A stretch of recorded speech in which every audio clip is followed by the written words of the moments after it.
Iran और Israel के बीच में एक भीषण युद्ध जारी है। पिछले कई दिनों से दोनों ही देश एक दूसरे पर मिसाइल दाग रहे हैं।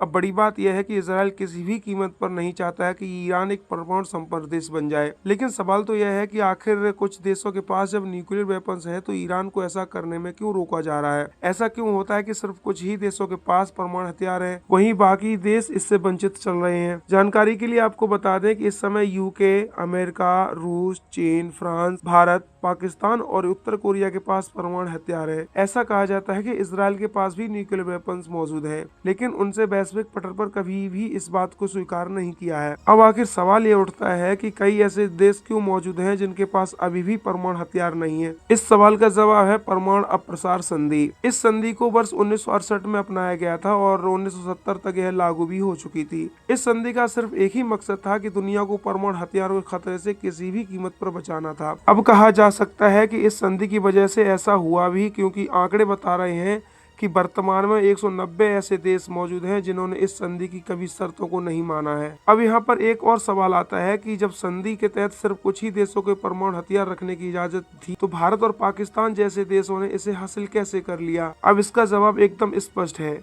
भारत ने कभी भी इस संधि पर हस्ताक्षर नहीं किए थे, यानी कि वो किसी भी तरह से इस संधि की किसी भी शर्त को मानने के लिए बाध्य नहीं था। वहीं अगर बात करें उत्तर कोरिया की, तो वह पहले इस संधि का हिस्सा था, लेकिन बाद में जब उसने परमाणु परीक्षण किया तो इससे अलग हो गया। अब सवाल एक और आता है कि आखिर ईरान परमाणु हथियार क्यों नहीं रख सकता है। ईरान को लेकर कहा जाता है कि उसने इस संधि को स्वीकार कर रखा है और इसी की वजह से वो परमाणु हथियार नहीं रख सकता। यह अलग बात है कि कई रिपोर्ट अब दावा करती हैं कि उस संधि में होने के बावजूद भी ईरान न्यूक्लियर वेपन्स हासिल करने की फिराक में है और इसी वजह से इजरायल भी उस पर ताबड़तोड़ हमले कर रहा है। इसका मकसद है कि हर कीमत पर उसे एक परमाणु संपन्न देश बनने से रोकना है। पाकिस्तान भारत को आंख दिखाता है और उसकी हिम्मत का कारण परमाणु बम है। कई मौकों पर यूक्रेन रूस के सामने असहाय दिखता है, कारण कि कई सालों पहले उसने अपने न्यूक्लियर हथियार सरेंडर कर दिए।